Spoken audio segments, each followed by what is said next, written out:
గత ప్రభుత్వ నిర్వాకాలతో 12 లక్షల మంది విద్యార్థులు ప్రభుత్వ బడులు విడి ప్రైవేటు బడుల్లో చేరారన్న లోకేష్ ఆరోపణలను సమర్థించాలని అప్పటి విద్యాశాఖ మంత్రి బొత్స ప్రయత్నించారు. ప్రస్తుత మంత్రి లోకేష్ ధీటుగా వాదించటంతో చతికిలపడ్డ బొత్స. గత ప్రభుత్వం చేసిన నిర్వాకాలేంటో మీరే లోకేష్ మాటల్లో వినండి. విస్తుపోతారు. ప్రతి ఒక్కరూ చూడవలసిన ఈ వీడియోని పూర్తిగా చూడండి. చూశాక మీ అభిప్రాయాన్ని కామెంట్ చేయండి. నేను ఎందుకు ఇంటర్ఫీర్ అవ్వాల్సి వచ్చిందంటే అధ్యక్ష, ఇంతకుముందు గత ప్రభుత్వంలో 2.5 సంవత్సరాలు ఈ ఎడ్యుకేషన్ సంబంధించిన పోర్ట్ఫోలియో నుంచి నేను కూడా డీల్ చేశాను అధ్యక్ష. సో ఆ సందర్భంలో ఒక విషయాన్ని చెప్దామని కూడా మంత్రి గారు చెప్తున్న 12 లక్షలు అనే సంఖ్య నాకైతే ఎక్కడి నుంచి వచ్చిందో తెలియదు అధ్యక్ష. దయచేసి ఇది వాస్తవ వ్యక్తం అధ్యక్ష. మొత్తం మనం ఎక్కడ మోడల్ రాష్ట్రం నుంచి తీసుకున్నప్పటికీ కూడా ఏ రోజు కూడా 12 లక్షల స్టూడెంట్స్ వచ్చి ప్రభుత్వ పాఠశాల నుంచి ప్రైవేట్ పాఠశాలకు బదిలీ అయ్యారనే సందర్భం ఏనాడు రాలేదు అధ్యక్ష. దాంతోపాటు సరే వారేవో లెక్కలు చెప్తున్నారు, వారు సొంతంగా వాళ్ళకి ఎడ్యుకేషన్ తీసుకున్నామని చెప్తున్నారు. ఎక్కడ తీసుకొస్తున్నారు తీసుకురాండి అధ్యక్ష. అది దాంట్లో కాంట్రవర్సీ పాదలుచుకోలేదు అధ్యక్ష. దాంట్లో అయితే సౌకర్యాలు లేవు, ఏమీ లేవు అని సభ్యులు మాట్లాడుతున్నారు అధ్యక్ష. అదే ఏ రిపోర్ట్ మాట్లాడినా రిపోర్ట్ ప్రకారమే చూసుకుని, లేదు ప్రత్యక్షంగా ఒక స్టడీ టూర్ లాగా ప్రత్యక్షంగా సభ్యులందరినీ తీసుకుని మాకు కూడా చూపెట్టండి. అంతకుముందు ఎలా ఉండేది, ఇప్పుడు ఎలా ఉన్నాయి స్కూల్స్, ఏ రకంగా ఉన్నాయి, 14, 15, 19 మధ్యన ఏ రకంగా ఉండేవి స్కూల్స్, 19, 24 మధ్యన ఏ రకంగా ఉన్నాయి, ఆ ప్రజలతో గ్రామ సభ కూడా పెట్టి డిస్కస్ చేద్దాం అధ్యక్ష. పర్వాలే, తప్పే లేదు. అయితే ప్రభుత్వం ఏ ప్రభుత్వం వచ్చిన తర్వాత ప్రభుత్వ విధానాలు ఉంటాయి. మీ విధానం మీది, మా విధానం వచ్చి మీది తెలుగు మీడియంతో పాటు ఇంగ్లీష్ మీడియం కూడా ఎంకరేజ్ చేయాలని, దానికి సంబంధించిన టోల్ ఫ్రీ ప్రాథమిక దశ నుంచే టోల్ ఫ్రీని పెట్టి వాళ్ళకి నేర్పించాలని, లేదు ఇంగ్లీష్ మీడియంలో వచ్చి ఐబీ పెట్టాలని, సెంట్రల్ సిలబస్ తీసుకురావాలి, సిబిఎస్ఈ వచ్చి ఇంక్లూడ్ చేయాలని ఏ రకంగా చేస్తే, అందుకే అధ్యక్ష మన దగ్గర 78% ఇంగ్లీష్ మీడియంలో విద్యార్థులు వచ్చి పరీక్ష రాశారు అధ్యక్ష. తెలుగు ఇంగ్లీష్ కాదు, తెలుగుని వచ్చి మేమేమి అసలు కాదు. కానీ తెలుగుతో పాటు ఏదైతే ఇంటర్నేషనల్ లాంగ్వేజ్ ఉందో ప్రపంచం అంతా కూడా ఎక్కడికి వెళ్తే ఆ విద్యార్థి కానీ ఆ వ్యక్తి కానీ సర్వే అవ్వాలి, బతుకు తెరువు రావాలి అంటే ఇప్పుడు వచ్చి కమ్యూనికేషన్ అవసరం అధ్యక్ష. కమ్యూనికేషన్ అవసరం. ఆ కమ్యూనికేషన్ ని కింద స్థాయి నుంచే తీసుకురావాలనే ఉద్దేశంతో ఒక ప్రభుత్వ విధానంగా తీసుకున్నాం తప్ప ఇంకో ఆలోచన లేదు. ఇది కాంట్రవర్సీ కాదు, ఈ ప్రభుత్వ విధానం కాదు, ఓకే ఫైన్, నో ఇష్యూ. కానీ పూర్తిగా విద్యా వ్యవస్థని బస్సు సబ్జెక్ట్ తీసుకొచ్చాం అధ్యక్ష. సబ్జెక్ట్ ఏం తీసుకొచ్చాం, ఒకే టీచర్ 1వ తరగతి నుంచి 5వ తరగతి వరకు.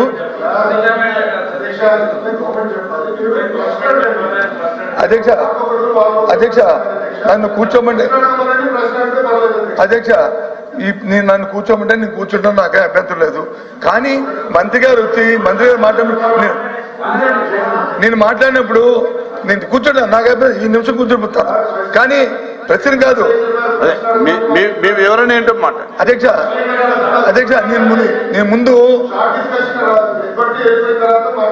అధ్యక్ష నేను ముందు మాట్లాడినప్పుడు నేను ఒక విషయాన్ని చెప్పి మాట్లాడాను. ఈ ప్రశ్నతో నాకు సంబంధం లేకపోయినా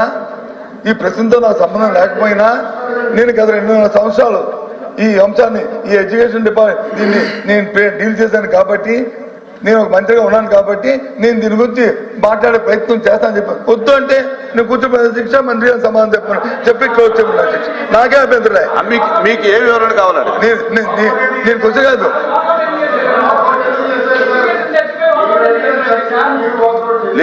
ప్లీజ్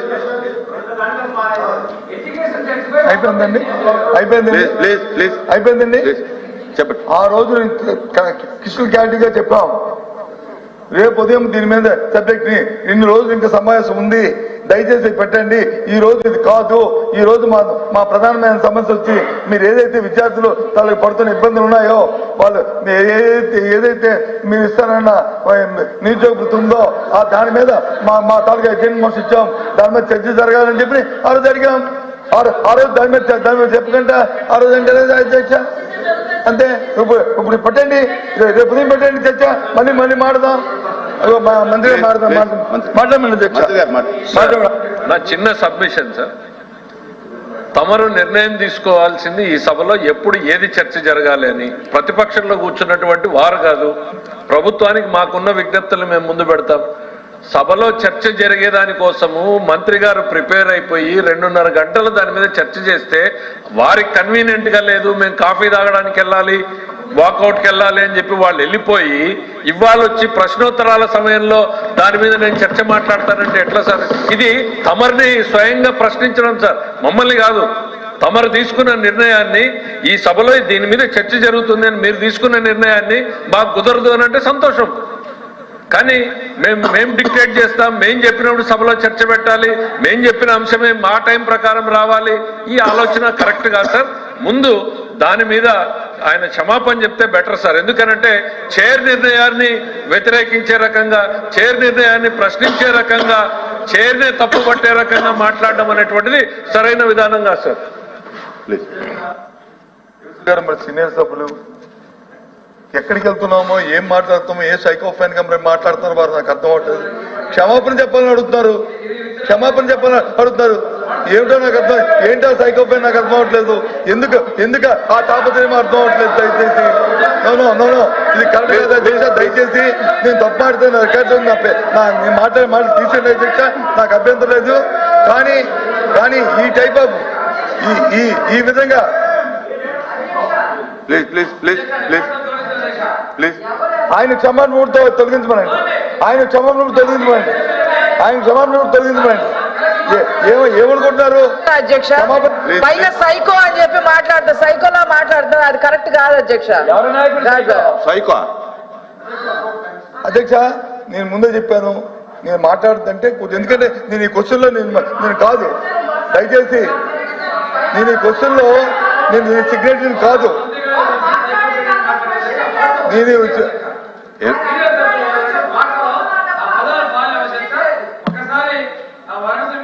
తొలగించాలి అధ్యక్ష.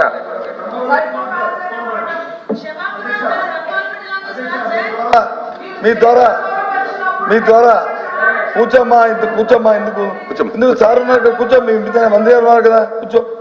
అధ్యక్ష, మీ ద్వారా అడుగుతున్నాను అధ్యక్ష, ఈ విషయాన్ని తెలిసిన విషయాన్ని నేను మంత్రిగా ఉన్నప్పుడు జరిగిన విషయాన్ని మాట్లాడమంటే మాట్లాడతాను, వద్దు కూర్చోండి ఇంకో ఫోరం అంటే వస్తాను. ఆయన మంత్రి గారు చెప్పనండి, నేను వస్తాను. అధ్యక్ష, హౌస్ ఎజెండా అనేది బిఎస్సి హౌస్ ఎజెండా అనేది బిఎస్సి నిర్ణయిస్తుంది. విద్యలో మనం తీసుకొస్తున్న సంస్కరణల పైన చర్చ జరగాలని ఆనాడు వైకాపానే కోరింది. మేము ఒప్పుకున్నాం, ప్రిపేర్ అయ్యి హౌస్కి వచ్చాం. హౌస్ చైర్మన్ గారు చెప్పినట్టు నడుస్తుంది, ప్రతిపక్షంలో పార్టీ చెప్పినట్టు నడవదు. కావాల్సినప్పుడు డిబేట్ పెట్టండి. మాకు ఈరోజు మూడ్ బాగాలేదు, మేము బయట ఎక్కడికి వెళ్ళాలి, మాకు వేరే పనులు ఉన్నాయి, లేదా మాకు పార్టీ మీటింగ్ ఉంది, మేము వెళ్తాం, మీరు పోస్ట్పోన్ చేయాలనుకుంటే దానికోసం ఇక్కడ ప్రభుత్వం లేదు, గౌరవ చైర్మన్ గారు లేరు. దయచేసి ఇది ఆయన సీనియర్ నాయకుడు, ఎమ్మెల్యేగా అనేక సార్లు చేశారు, 3 సార్లు మంత్రిగా చేసిన వ్యక్తి, ఆయన కొంచెం ఆలోచించి చెప్పాలి అధ్యక్ష. అని ఆ రోజు అన్ని మెటీరియల్ తీసుకొచ్చాండి, మీరు అందరు చూశారు. మీరు ప్రింట్ చేసిన పుస్తకాలు తీసుకొచ్చా, మేము ప్రింట్ చేయబోయే పుస్తకాలు తీసుకొచ్చా. ఆ రోజు షార్ట్ డిస్కషన్ నోట్ ఇచ్చా మీ దగ్గర, లేకపోతే బొత్స గారు నేను ఇప్పుడు నోట్ కూడా వాళ్ళు పంపిస్తాను, మీరు చదవండి. ఇంగ్లీష్లో ఇచ్చాను, తెలుగులో ఇచ్చాను, నోట్ ఇచ్చాను అధ్యక్ష. ఈరోజు మనం క్వశ్చన్ అంటే మీరే మాకు చెప్పారు, మా సభ్యుడి నుంచి అన్ని మాడుతుంటే ప్రశ్న ఏంటి మంత్రి కానీ మీరు సూటిగా మమ్మల్ని అడిగారు. కానీ బొత్స గారు మొత్తం అన్ని మాట్లాడారు, అన్నిటికీ నేను వివరిస్తాను అధ్యక్ష. ఫస్ట్ మాడదు 12 లక్షల మంది విద్యార్థులు తగ్గారు. I stand by my word. Botsa గారు నేను సూటిగా ప్రశ్నించేది, ఆయన మంత్రి ఉన్నప్పుడు ఎంతమంది పిల్లలు చదివారో చెప్పమనండి అధ్యక్ష. ఎంతమంది పిల్లలు చదివారని చెప్పమనండి స్కూల్ ఎడ్యుకేషన్లో, అప్పుడు తెలుస్తుంది. 12 లక్షల మంది పిల్లలు తగ్గారు. ఐఎమ్ రెడీ ఫర్ డిస్కషన్ దాని గురించి. ఎక్కడ తగ్గారు, ఏ పాఠశాలలో తగ్గారు, ఎక్కడికి వెళ్ళారు, ఆ ప్రైవేట్ స్కూళ్ళ సంఖ్య ఎక్కడ పెరిగిందో మేము చెప్తున్నాం అధ్యక్ష. అంతేకాదు అధ్యక్ష, అన్నట్టు నేను చెప్పా డ్రాప్ బాక్స్ విధానం ఉందని. ఆన్లైన్ సిస్టంలో పిల్లలు ఏ పాఠశాలలో ఉండాలి, కావాలని గ్రాస్ ఎన్రోల్మెంట్ రేషియో పెంచేదానికి పిల్లలు తీసుకెళ్లి డ్రాప్ బాక్స్ లో పెట్టారండి. 1,00,000 మంది పిల్లలు 17 సంవత్సరాల కన్నా ఎక్కువ వయసు కలిగిన పిల్లలు స్కూల్ ఎడ్యుకేషన్ లో ఉన్నారని చెప్పారండి. డ్రాప్ అవుట్స్ ఉండాలి డీటెయిల్స్, ఆ వివరాలన్నీ నేను ఇవ్వగలుగుతా. ఆ రోజు కూడా చెప్పాను అధ్యక్ష ఈరోజు టోఫల్ గురించి మాట్లాడుతున్నారు. I'm asking sir straight question. National achievement survey మీరు ఒక్కసారి చూస్తే 2017లో ఇంగ్లీష్ లో భారతదేశంలో 4వ స్థానంలో ఉన్న అధ్యక్ష, మళ్ళీ 14వ స్థానానికి ఎందుకు పడిపోయామండి? సమాధానం చెప్పానండి సార్. టోఫల్ గురించి మాట్లాడుతున్నారే,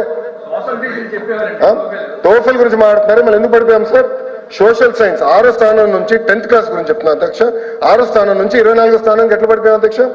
సైన్స్ ఫస్ట్ ప్లేస్ ఉండేది 15వ స్థానం పడిపోయాం. మ్యాథమెటిక్స్ ఫస్ట్ ప్లేస్ ఉంది 12వ స్థానం పడిపోయాం. ఎలా పడిపోయాం చెప్పానండి అధ్యక్ష.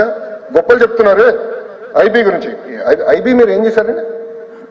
మంత్రి గారిని, మాజీ మంత్రి గారిని సూటిగా నేను ప్రశ్నిస్తున్నాను, ఏం చేశారు మీరు IB? What is your contribution in IB?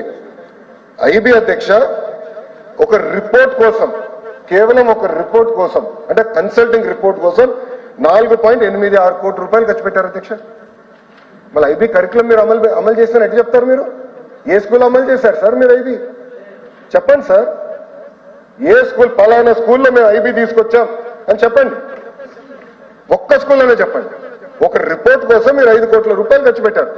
Next 10th class CBSE exam, let us discuss. అధ్యక్ష సిబిఎస్ఈ ఆనాడు చెప్పాను అధ్యక్ష, సిబిఎస్ఈలో చదివిన వ్యక్తిని, భారతీయ విద్యాభవన్లో చదివాను. సిబిఎస్ఈ వస్తుందంటే పిల్లలు ప్రిపేర్ అవ్వాలి, యూనిట్ టెస్ట్ ఉండాలి, మనకి pre final, semifinals, pre finals, mock finals అన్ని ప్రిపరేషన్ జరగాలి.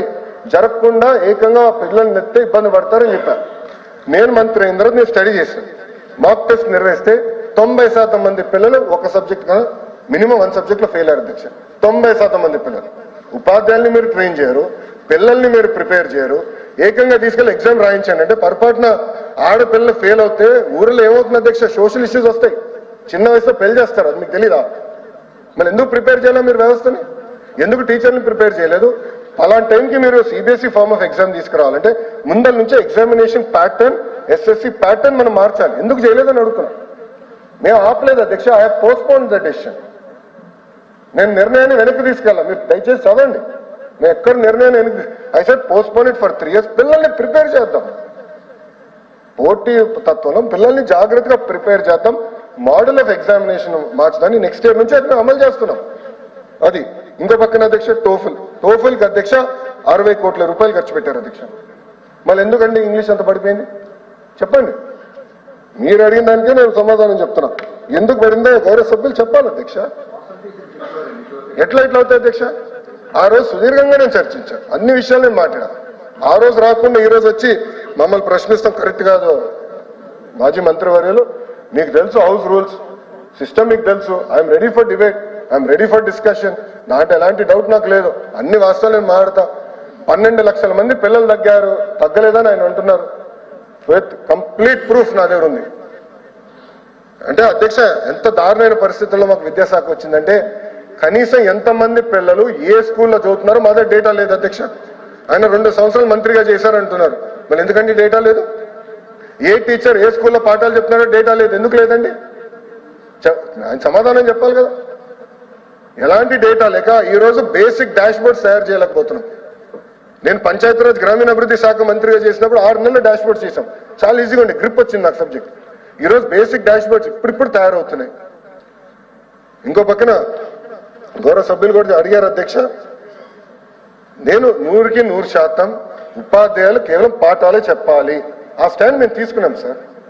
యాప్ల భారం మేము తగ్గిస్తున్నాం, దాంట్లో ఎలాంటి డౌట్ లేదు. సింగులర్ యాప్కి వచ్చేస్తున్నాం. సో ఉపాధ్యాయుల బాధ్యతలు ఏంటి, ఎంఈఓ బాధ్యతలు ఏంటి, డిఓ బాధ్యతలు ఏంటి, హెడ్ మాస్టర్ బాధ్యతలు ఏంటి, సింగిల్ యాప్ తీసుకొస్తున్నాం. అదే యాప్లో తల్లిదండ్రులు కూడా వస్తారు. సో వాళ్ళ పిల్లల అటెండెన్స్ ఏంటి, పిల్లల పర్ఫార్మెన్స్ ఏంటి, ట్రాన్స్పరెంట్ గా చూడాలి. ప్రైవేట్ స్కూల్ కి ధీటుగా బెటర్గా మనం చేయాలనే లక్ష్యంతో చేస్తున్నాం. సో ఉపాధ్యాయులు కేవలం పాఠాలే చెప్పాలి నిర్ణయం తీసుకున్నాం. పిల్లల్ని రాజకీయ కార్యక్రమాలు పంపించదు, గౌరవ ముఖ్యమంత్రి గారి ప్రోగ్రాం ఉందని తీసుకెళ్లి గత ప్రభుత్వం లాగా దారి పొడుగున నుంచోబెట్టద్దని నేను చెప్పాను అధ్యక్ష. గత 10 నెలలు మేము అదే పాటిస్తున్నాం. పిల్లలు స్కూల్లో ఉండాలా, పాఠాలు కరెక్ట్గా నేర్చుకోవాలా, వాళ్ళు ప్రయోజకులుగా మారాలి, అది మా లక్ష్యం అధ్యక్ష. దాంట్లో ఎలాంటి డౌట్ లేదు. మీకు తెలుసు యూనియన్స్ తో గత ప్రభుత్వంలో కాదు అధ్యక్ష, పరదాలు కట్టుకుని ఎవరు తిరగట్లా. యూనియన్స్ తో మేము మీటింగ్ పెడుతున్నాం.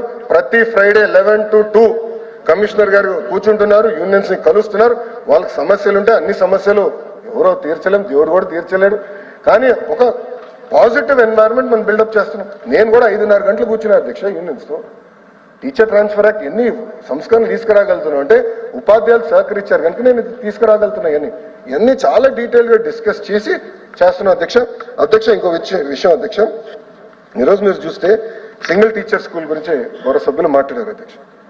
అధ్యక్ష ఈరోజు 12,512 పాఠశాలలో సింగిల్ టీచర్ ఉన్నారు అధ్యక్ష. ఇది వాస్తవం, ఇట్స్ ఫ్యాక్ట్. అంటే 30% పాఠశాలలో సింగిల్ టీచర్ ఉన్నారు అధ్యక్ష. అందుకే అధ్యక్ష మోడల్ ప్రైమరీ స్కూల్ కింద కనీసం ఒక 7-8 వేల మోడల్ ప్రైమరీ స్కూల్స్ వస్తే ఒక క్లాస్ ఒక టీచర్ అందించడానికి అవకాశం కలుగుతుందని బలంగా మీరు నమ్మారు. అందుకే మీరు ఈ సంస్కరణలకు ఒప్పుకున్నారు. అందరం కలిసికట్టుగా ఇది తీసుకొస్తున్నాం. దీనివల్ల లెర్నింగ్ అవుట్కమ్స్ ఇంప్రూవ్ అవుతుందని నేను బలంగా నమ్ముతున్నాను. సో ఒక పక్కన ఉపాధ్యాయులకి ఇతర పనులు తగ్గించి కేవలం పాఠాలు చెప్పే బాధ్యత పెట్టి, ఇంకో పక్కన టెక్నాలజీతో జోడించి థర్డ్ లెర్నింగ్ అవుట్కమ్స్ పైన ప్రత్యేకంగా ఫోకస్ పెడితే తప్పనిసరిగా ఫలితాలు వస్తాయి అధ్యక్ష. ఆనాడు మీరు హౌస్ లో ఉన్నారు, షార్ట్ డిస్కషన్ లో నేను ఒకటే చెప్పిన. శాసనసభ్యుడు గన్నబాబు గారు లాస్ట్ లో నుంచి నాకు మాట చెప్పారు, ఇవన్నీ పర్వాలేదు, ఇంత డిస్కషన్ జరిగింది అద్భుతం. ఏ రోజైతే తల్లిదండ్రులు వచ్చి ప్రభుత్వ పాఠశాలలో మా పిల్లలు చేర్చడానికి రికమెండేషన్ లెటర్ ఇవ్వండి అని అంటారో అప్పుడే ప్రభుత్వ పాఠశాల నాణ్యత పెరిగిందని మనం బలంగా నమ్మగలుగుతామని చెప్పారు. ఆ రోజు శాసనసభలో నేను చెప్పాను గౌరవ సభ్యుడికి, I accept this challenge, it's worth fighting sir, నాకు 2 years ఇవ్వండి చేసి చూపించే బాధ్యత నేను తీసుకుంటాను గౌరవ సభ్యుడు చెప్పారు. దానికి కట్టుబడి ఉన్నాను అధ్యక్ష, తప్పనిసరిగా చేసి చూపిస్తాను.